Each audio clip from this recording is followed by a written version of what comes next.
Look at your office right now. You're in a meeting, you pitch the perfect solution, and silence. Nobody even looks up. 3 weeks later, your boss says the exact same thing, and the room erupts in applause. Same idea. Different reaction. You were right, but you were invisible. Have you ever been that man? Standing there, watching your own brain get a standing ovation while you're stuck in the back row? That's the bitter truth most people hide from. That man in the boardroom. He wasn't an accident. He wasn't just unlucky, and he wasn't just having a bad day. He was a data point in a machine that has been humming since the dawn of civilization. You see, we like to believe the world is a meritocracy. We like to believe that the best idea wins, the honest man prevails, and that the truth has its own voice. It doesn't. Look around you. This is not just happening in your office. It's happening at the family dinner table, where the successful uncle's mediocre jokes get the loudest laughs, while your valid concerns are dismissed as too much. It's happening in the courtroom, where justice claims to be blind, but somehow always manages to read the balance on a bank statement. It's happening in politics, where the loudest voice is simply the one with the most expensive microphone. The world does not listen to those who are right. It listens to those who have the resources to force the world to stop and listen. Truth is a passenger, but money is the vehicle. And without the vehicle, the passenger never arrives at the destination. And yet, think about the voices that shaped your mind. Think about every person who ever told you that money isn't everything, or that good things come to those who wait. Your parents said it while they whispered in the kitchen, suffocating under the weight of the mortgage. Your teachers said it while they prepared you to be a compliant cog in a corporation they didn't own. The influencers say it from their high-rise balconies, telling you to just be yourself, while they meticulously monetize every second of their staged lives. Even the politicians preach about equality while they dine with the people who pay for their campaigns. They didn't lie to you because they were all malicious. Many lied because they were victims of the same script, repeating what they were told, because the alternative, admitting they were powerless, was too painful to face. But the result is the same for you. You were taught to be good, while the world was being bought by the bold. You were taught to wait your turn, while others were busy owning the line. You were taught that being right was enough. It never was. It never has been. Understand this clearly. This is not a glitch in the matrix. This is not a coincidence. This is the system working exactly as it was designed to work. The system needs you to believe the lie.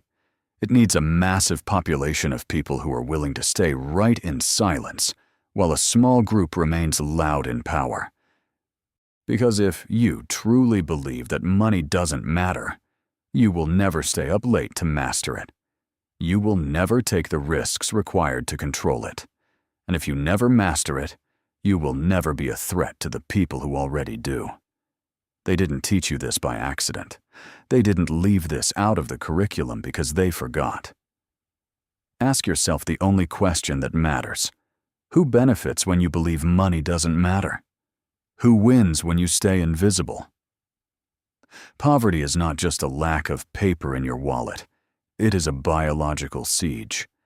We have been conditioned to believe that being poor is a test of character or a lack of effort. But science tells a much darker story. Researchers at Princeton discovered something terrifying. Financial anxiety doesn't just make you stressed, it makes you less intelligent.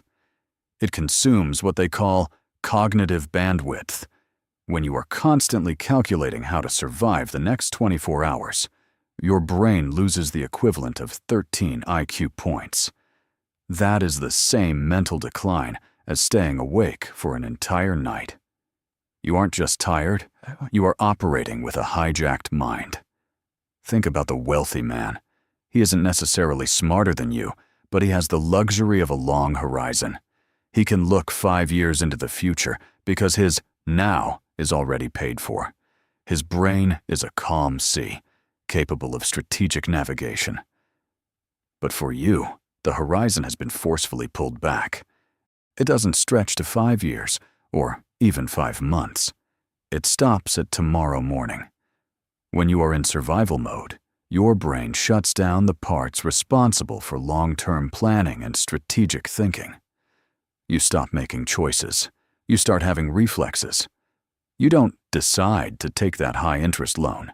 Your brain reacts to the immediate threat of an empty fridge. You don't choose to stay in a dead-end job. Your biology is simply trying to keep the lights on. This creates the most lethal loop in human existence. Because you lack money, your brain is preoccupied.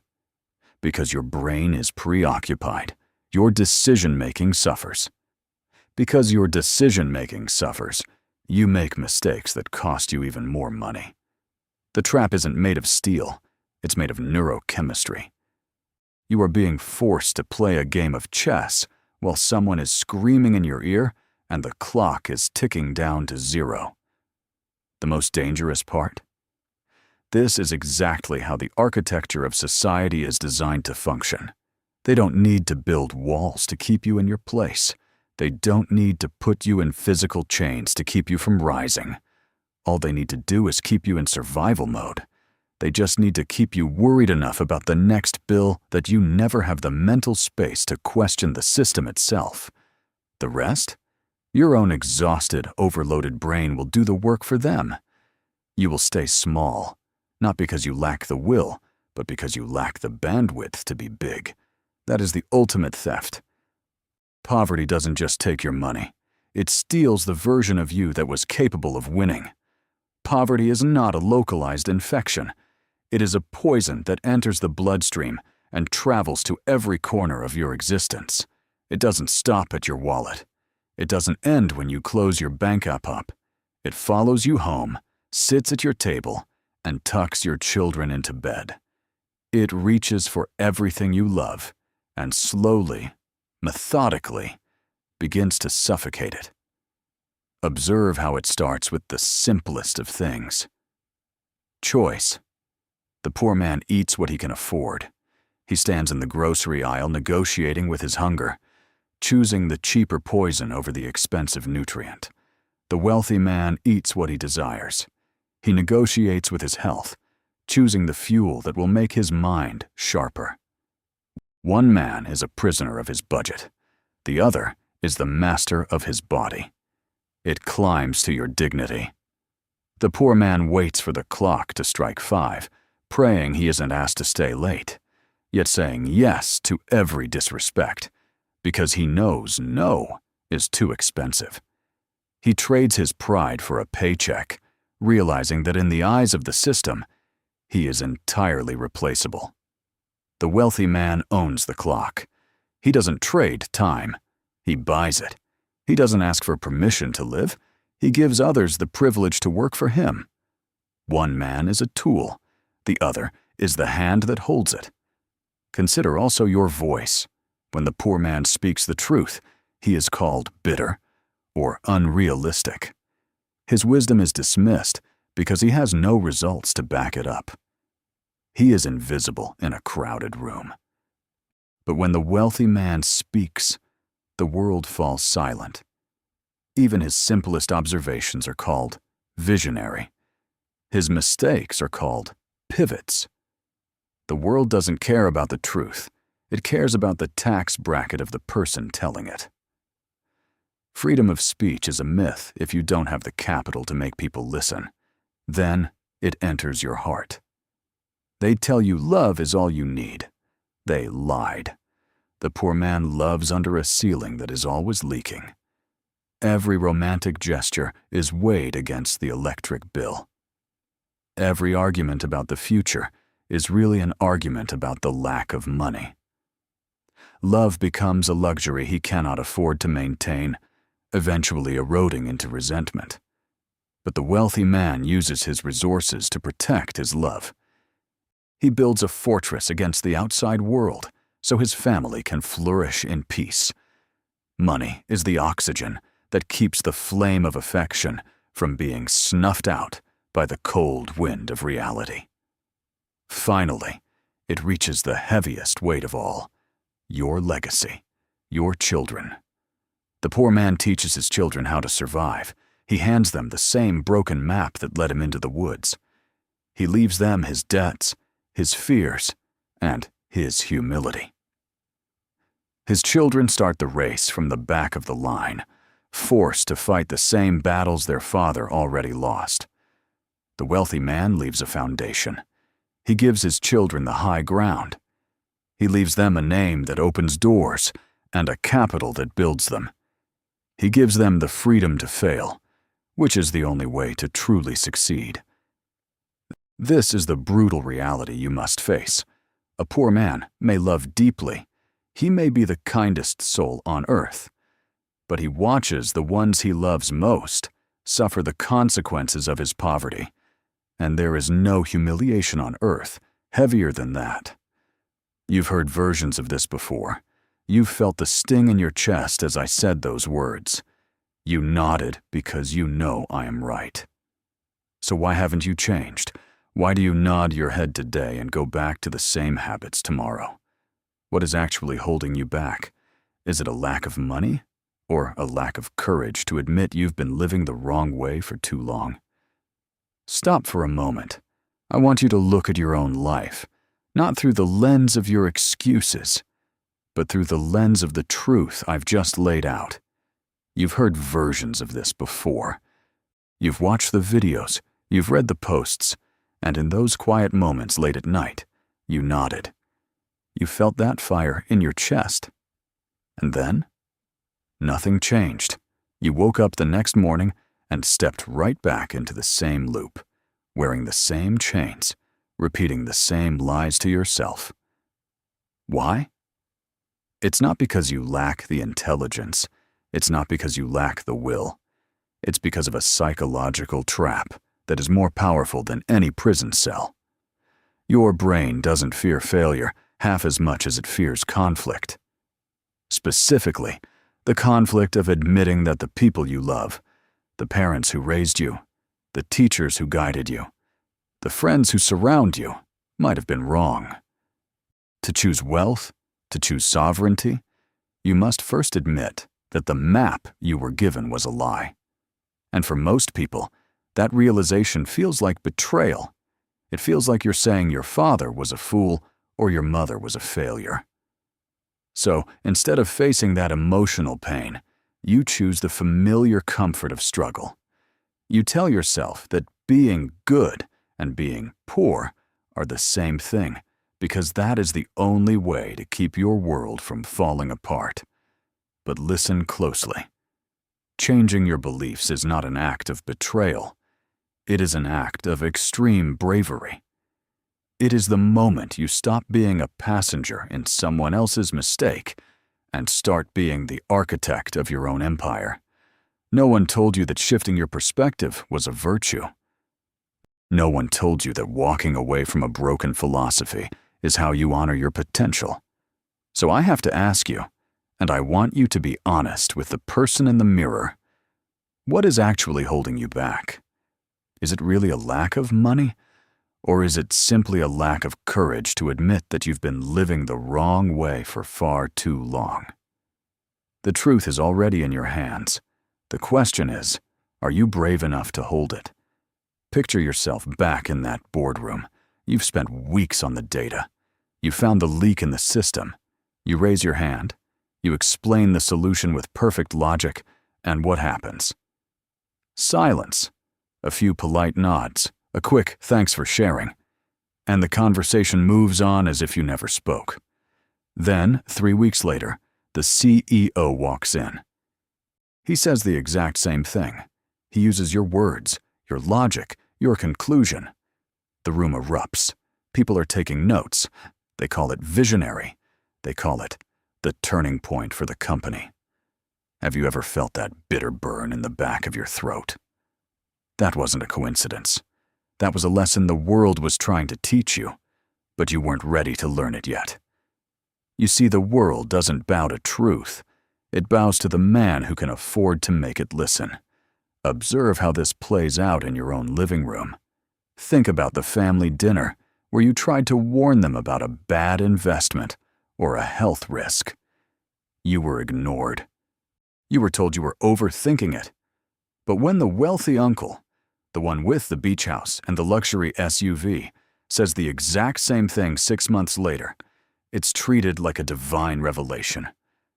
They don't just listen to him, they thank him for his wisdom. They didn't ignore you because you were wrong. They ignored you because your words didn't have the weight of capital behind them. Now consider history. We are taught that the best ideas survive. That is a lie. History is a graveyard of brilliant truths told by men who were too poor to print them, too hungry to protect them, or too insignificant to be recorded. A genius who dies in poverty is remembered as a madman. A mediocre mind with a massive inheritance is remembered as a philosopher king. Men do not bow to the truth. They bow to the vessel that carries it, and that vessel is built with money. Money is the frequency that allows your voice to be heard above the noise. Without it, you are shouting into a hurricane. With it, even your whispers are treated as commands. This is not an accidental injustice. This is the system working exactly as designed. The gatekeepers of society don't check for the accuracy of your message. They check the balance of your account before they decide if you're worth the air you're breathing. Ask yourself, how many times have you been the smartest person in the room, only to be the most ignored? How many times have you watched someone with half your talent and twice your ego get the credit, the promotion, and the respect, simply because they had more? Every time you were right and were dismissed, it was a reminder. Every time you were silenced by someone's status, it was a warning. You can spend your life being right in the dark, or you can acquire the means to make the world turn its head. Because until you have the resources to amplify your voice, your truth is just a ghost, invisible, powerless, and destined to be forgotten. Choose. Will you be the man who was right, or will you be the man who made them listen? I want you to try a thought experiment. Think of the 3 best people you have ever met in your life, the truly good ones. The ones who gave without asking, who lived with pure hearts, and who were right in every moral sense of the word. Now look forward. Imagine it is 10 years after they are gone. What is left of them? Is there a foundation in their name? Does a hospital wing bear their signature? Is there a single institution on this planet dedicated to continuing the work they started? For most of you, the answer is silence. And that silence isn't because they weren't good enough. It is because memory is not a meritocracy. Memory is an industry. To be remembered is a luxury. Influence requires resources. Continuity requires capital. We are taught that goodness is its own reward. But in the cold light of history, goodness without means is just a whisper in a hurricane. It is a beautiful sentiment that evaporates the moment the last person who knew them closes their eyes. Influence needs a body, but legacy needs a bank account. Look at the names carved into the stone of our cities. Look at the names on the schools, the libraries, and the street signs. These weren't always good men.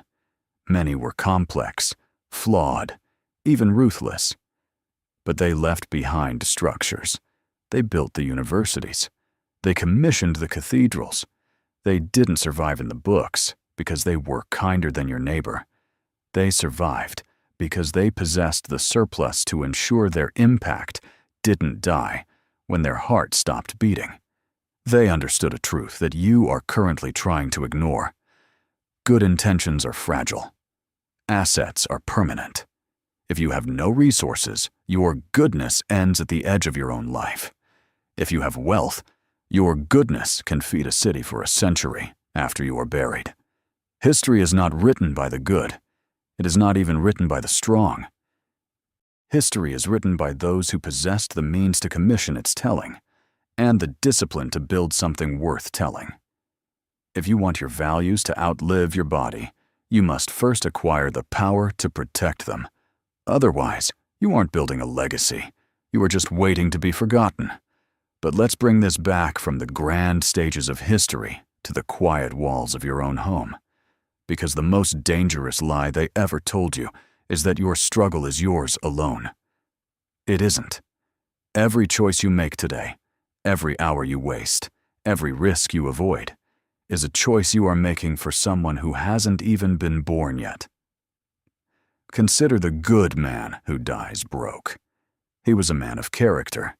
He taught his children discipline, honesty, and resilience. He gave them a moral compass. But character alone cannot pay for a specialized education. Honesty alone cannot buy back time. When that child enters the world, he is not standing on a mountain his father built. He is standing in the same mud his father started in. He has to fight the exact same wars. He has to bleed in the same trenches. He has to struggle for the same basic survival. The father left him lessons, but he didn't leave him a floor to stand on. He left him a map, but he didn't leave him a vehicle.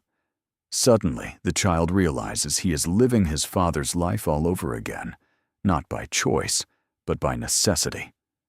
Now, look at the man who prioritized the acquisition of wealth. People called him cold. They called him obsessed. But when he passes the torch, he isn't just handing over a pile of paper. He is handing over a starting point.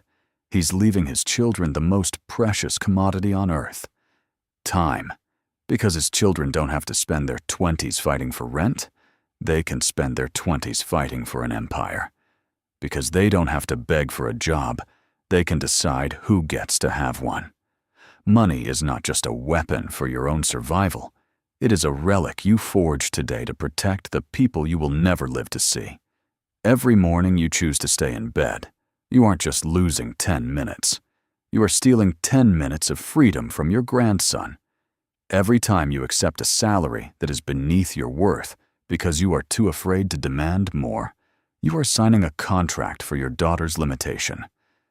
You are deciding right now whether the next generation of your bloodline starts the race at the finish line or 10 miles behind it.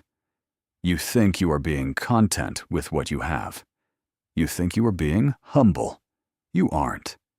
You are being negligent. You are choosing to let your descendants inherit your excuses instead of your achievements. The pursuit of wealth, then, is not an act of greed. It is perhaps the most selfless act a man can commit. It is the ultimate sacrifice of today's comfort for tomorrow's sovereignty. It is the discipline to build a foundation for lives you will never fully witness. It is the realization that if you do not become a provider of legacy, you are merely a consumer of time. Build the foundation. Acquire the means. Do it at all costs. Because the man who builds nothing leaves his children nothing but the burden of starting over. Choose to be the ancestor whose name is whispered in gratitude, not the one whose struggle is repeated in silence. They told you that justice is blind. They told you that the law is a shield for the innocent and a sword against the guilty. They lied. Justice is not blind. It simply charges by the hour. Observe the courtroom. 2 men stand before the bench. One is innocent but penniless. The other is guilty but holds a war chest of millions. The innocent man speaks the truth, but his voice is thin. He cannot afford the private investigators. He cannot afford the technical experts. He cannot afford the endless motions and the tactical appeals that drag a case into a second decade. By the time he is proven innocent, his life is a ruin. He has lost his house, his career, and his sanity just to prove what he already knew. Now, flip the coin. The guilty man doesn't need the truth. He just needs the best narrators of reality money can buy. He doesn't need to win today. He just needs to buy enough time until the witnesses disappear, the evidence grows cold, and the public loses interest. In this system, innocence is a luxury, and time is a commodity. If you cannot pay for time, you will be crushed by it. And it doesn't stop at the courthouse doors. It reaches into the very fabric of what we believe to be true. Look at the world of ideas. A poor man can write a work of genius, a truth that could change the world, but without the capital to publish it, to market it, or to defend it against the critics, that genius dies in a desk drawer. Meanwhile, a man with a massive budget can take a mediocre thought or a convenient lie and fund its spread until it becomes the truth for an entire generation. Truth does not prevail because it is true. It prevails when it is amplified, and amplification has always been purchased. Hearing this might make you feel cynical. It shouldn't. It should make you decisive. You cannot change the rules of the game by standing on the sidelines and weeping about the unfairness of the world. The world doesn't listen to the cries of the victim. It listens to the commands of the victor. If you want your truth to matter, if you want your innocence to be protected, you must change your position in the game. You must acquire the means to make the system respect you.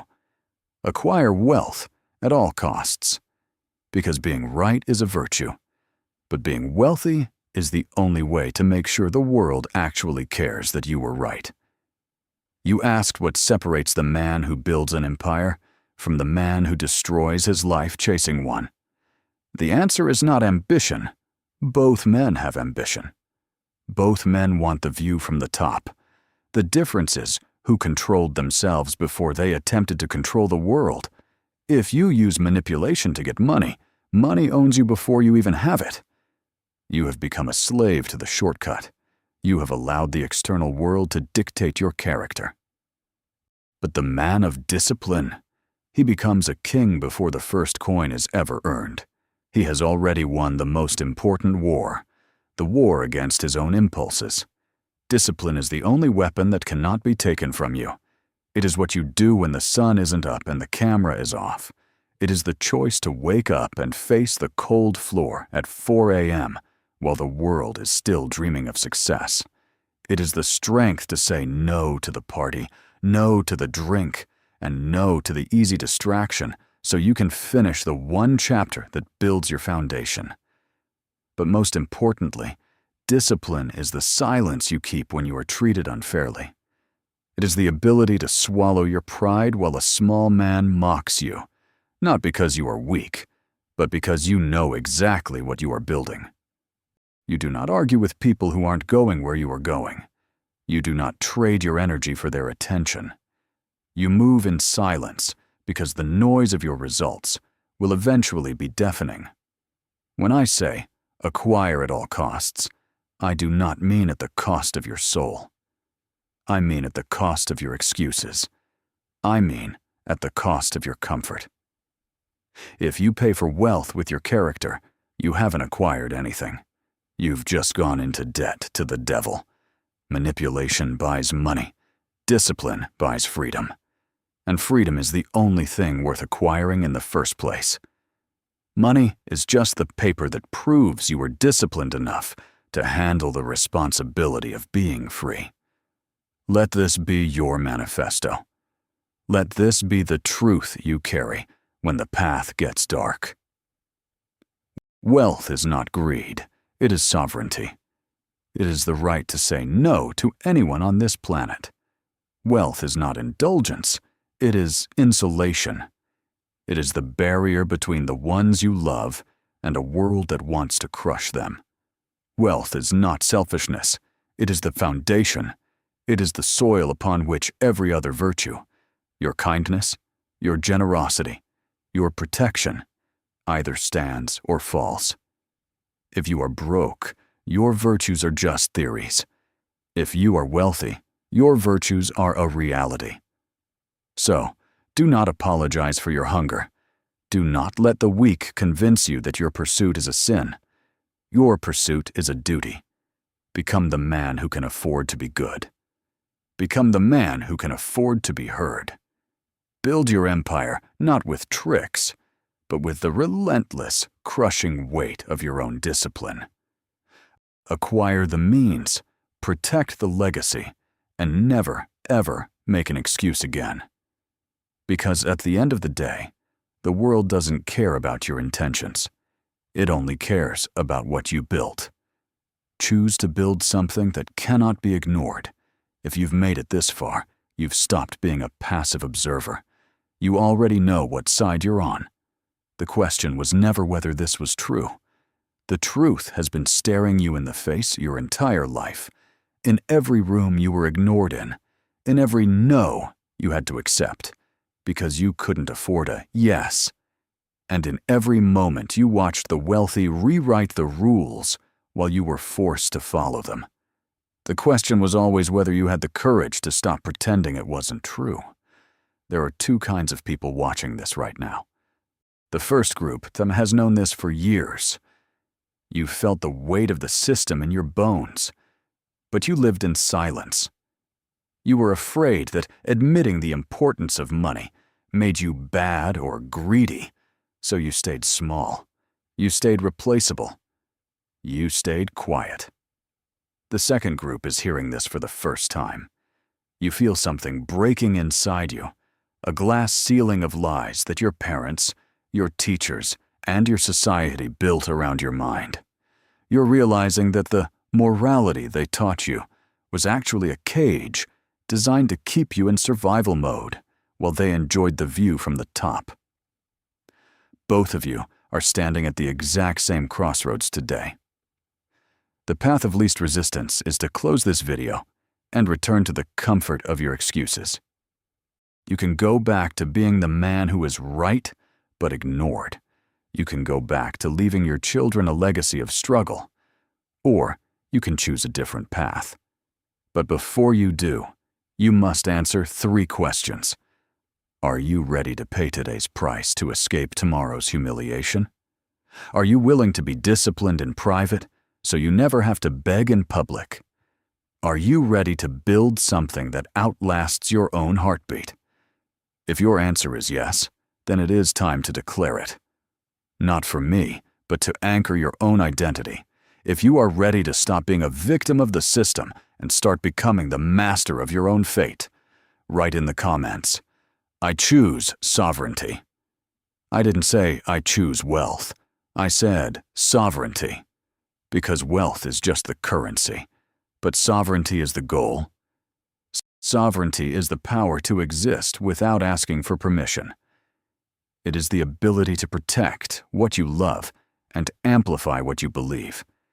And for those of you who still disagree, those who still believe that goodness is enough or that money doesn't buy dignity, I want you to write that down too. Tell me why I'm wrong. Explain how you plan to protect your legacy with nothing but intentions. Both sides are welcome here, because this conversation is where your new life begins. The poor man dies once, when his body fails.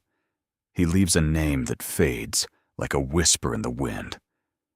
But the man who built something, the man who possessed the means to leave a mark, dies differently. His shadow stretches long across the earth, shielding his children and his children's children long after he is gone. Choose which kind of man you want to be, and then start paying the price today.